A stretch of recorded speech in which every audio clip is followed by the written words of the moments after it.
Welcome to LucyTWWE, my weekly review of all things WWE. I'm Lucy T. First and foremost, happy birthday to Jerry the King Lawler. I love his yelps. Also, did anyone see how happy and friendly Braun looks in this photo of the Raw roster at the March of Dimes charity thing? Here are the top 5 happenings in WWE this WWE week. Okay, number 1, in case you missed it. WWE's Instagram post of Roman Reigns with his new Intercontinental title last week had everyone creaming themselves and got over 590,000 likes on the platform, most in WWE history. But Roman still sucks. Also, while we're on the topic of Roman and this Intercontinental title, as you can see, Dean is not here as he's on his honeymoon, and Seth was alone this week with his own music and shirt again. So the Shield reunion was to help get Roman in a more positive vibe with the fans, but they've barely wrestled together at all. What the fuck? Now, this Intercontinental title is only going to separate him even more from the tag team, right? So on the topic of the whole WWE corporate and social media, shit was blowing up with Charlotte and Talia's first ever cage match at the famous Starrcade event in Greensboro, North Carolina. I was really disappointed, much like a lot of the rest of the WWE universe, that this match and live event was so hyped, but we had nowhere to watch it. I was really disappointed because the pictures from the match are absolutely incredible, and it was very sentimental since Starrcade was a constant milestone in Ric Flair's legendary career. So Charlotte and Natty continue to impress me, and I hope we get to see them in a cage match soon. Like, that level of talent and athleticism and legacy is just too much to contain in a live event, TBH. Jealous if you went, though. Will there be a Women's Royal Rumble in January? It's something Natty and I spoke about, so basically I should get the credit for bringing it up if it does go down. Wrestling news sites are reporting that Vince is toying with the idea, and the surge of female talent from NXT would definitely help make it numerically possible. Because maths. So far, there's already been a women's Money in the Bank ladder match this year, so I say why the hell not? Woo! Number 2, the women's factions this week. Speaking of the women's division, let's talk about all the women's factions that solidified this week. So once again, SmackDown and Raw have the exact same formula for what to do with these new women with just different names. So on Raw, we learned that Paige, Maddie, and Sonya are calling themselves Absolution. And Paige is very upset because she's like, before there was a goddess or a boss, there was a Paige. And she's got her minions berating Sasha, who was alone in the ring due to Mickey and Bayley's pre-taped injuries. Pun. About the fact that Paige started the Women's Revolution. Okay, here's the thing though. If you really did start the Women's Revolution, then you'd want to see all the other women succeed, right?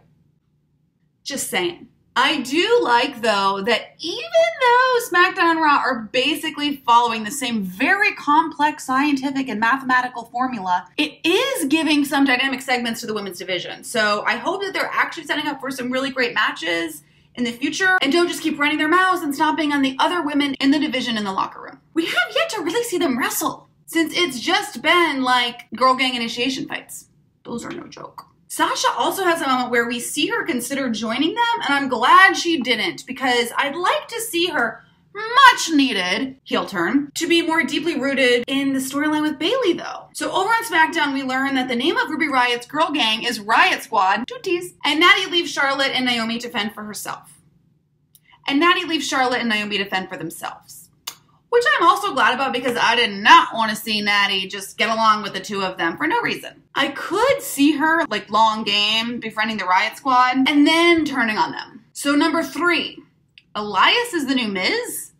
So speaking of squads, factions, entourages, I miss the Miz in general, to be honest. And now that Elias is taking his place in running the Miz-tourage or the Elias-tourage, I miss him even more. Anyone who watches my videos know I cannot stand Elias. I think he stands for this weird man-boy fantasy of parody music that only Weird Al Yankovic can do properly.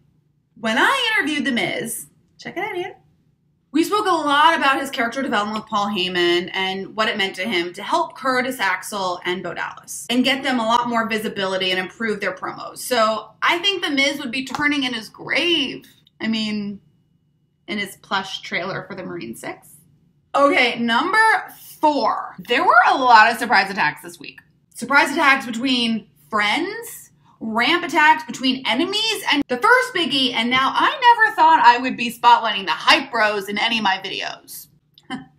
Hype Bros videos. Was the attack of Zack Ryder at the hand of tag team partner Mojo Rawley. So I actually thought this was going to happen ages ago, since Mojo won the Andre the Giant Battle Royale at WrestleMania back in April, and nothing has happened with him since. I've never been a Hype Bros fan, but Mojo is clearly a big dude, so I am looking forward to seeing what he can do on his own. Who knows, maybe I'll even like him. The second notable surprise attack this week was Samoa Joe coquina clutching his cousin from another guzzlin', Roman Reigns. I love Samoa Joe, and I have mixed feelings about Roman. Okay, I know, I'm seeing someone about it. It was probably the most exciting moment in all of Raw, since this week was just a filler week all around between Raw and SmackDown. AJ Styles also faced the Singh brothers in a handicap match, and Jinder attacked AJ before the bell even rang. Still don't understand why Jinder needs to wait 3 whole weeks to challenge AJ for a rematch at Clash of Champions. Jinder turns on his minions. What's the word of this video? I know. Failing him, since obviously the phenomenal one beat them. Number 5.